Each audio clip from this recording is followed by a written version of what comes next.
Good morning. May God's blessing be upon all of us today. In 1965, I was 19 years old. I was about to enroll, fifth year in engineering. Finished 4 years already. But I could not stand the feeling of being lost. I was asking, what's the meaning of this all? I will die anyway. I did not want to be the richest person in the cemetery. I felt blind. I did not know where to go. I did not see any opening for me in the future. So instead of enrolling, I ran off to Christ the King Mission Seminary in 1965. It was the Lord's way of saying to me, follow me. Because there was nowhere I can go except to Him.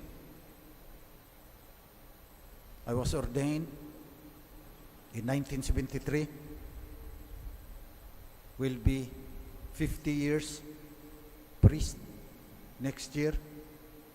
One of the happiest ones. I'll do it again. If I experience the same lostness, if I experience the same blindness, I have nowhere else to go.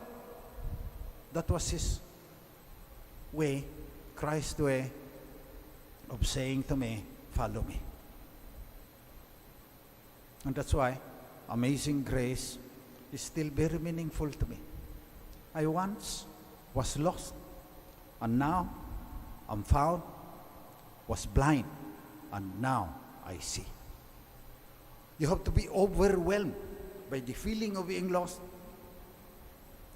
You have to experience the darkness, not being able to see. And then the song will become even more meaningful to you. I thought I was the only one. During the time, the others seemed to be doing well. I was the only one who was feeling weird.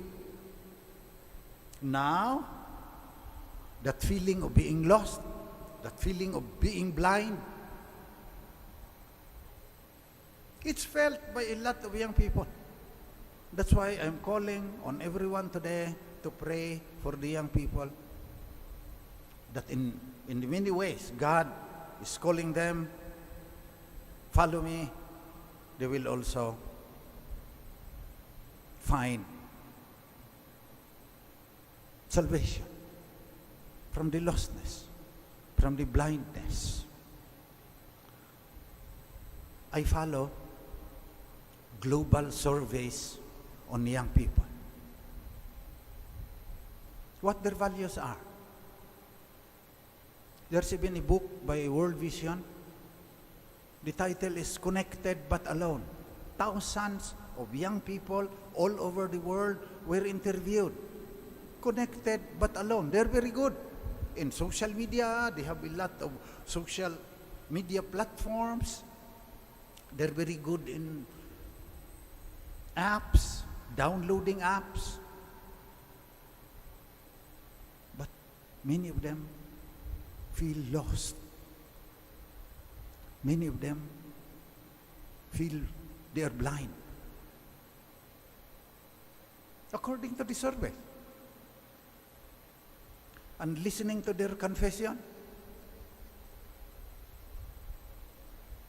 talking to them for a long time. I spend a lot of time talking to the young. Many of them do not know what to do with their lives, so they spend 10 hours on social media. They do not hear the call. You are called for greater things, millennials and Generation Z, teenagers. You are called for greater things than just spending hours upon hours in social media with your cell phones. You cannot live without your cell phones anymore. You should hear Christ calling to you, follow me. as his disciple. Might call you to be an engineer, might call you to raise a family, very important calling also. But listen to him. The difficult thing with young people also is they could not feel, they could not be silent anymore. Just a few moments of silence, they have to pull out their cell phone. It's beside their beds every morning. That's the first thing that they... And if it's only already 17%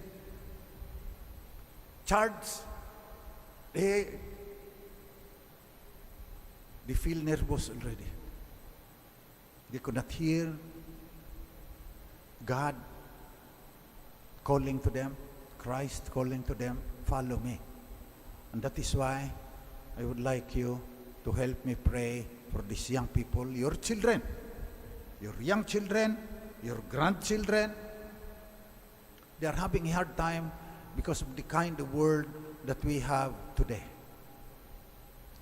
When I was a small boy, we could still swim in the rivers and in the ocean. Could still see the stars at night. If your mother is angry at you, you could go to your aunt on the other side, cooks very nice desserts, sweets. Everyone went to church. Now it's a very different world. So, very difficult for young people to hear Christ, follow me. And that is why I'm 76 years old. I'm supposed to be in our retirement home. I will rage against the dying of the light. While I can still walk, I will do everything so that the kids can also experience freedom from the blindness, from being lost. Because if you follow Christ,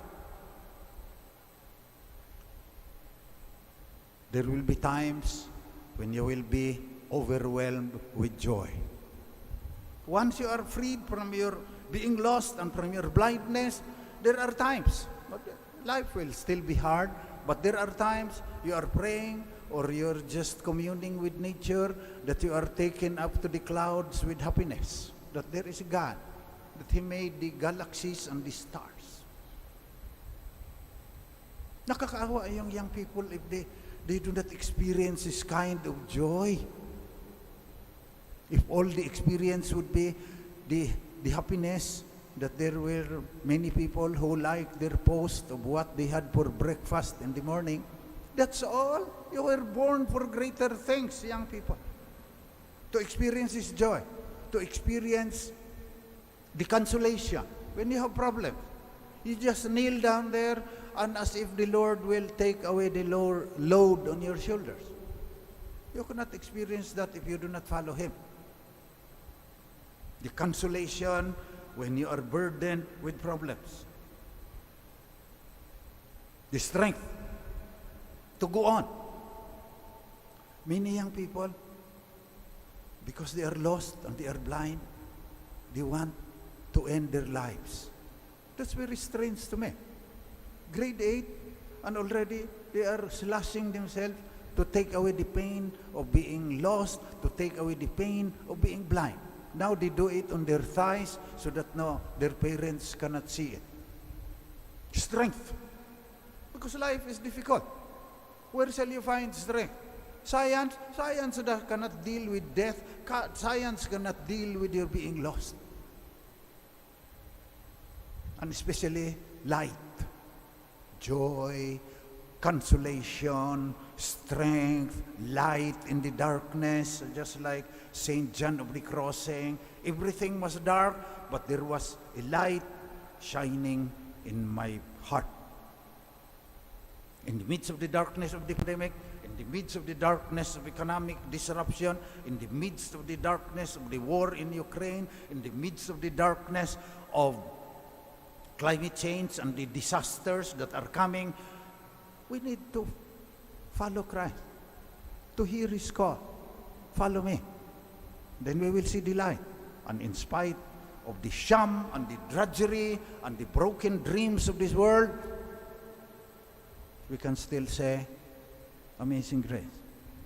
I once was lost, and now I'm found, was blind, and now I see.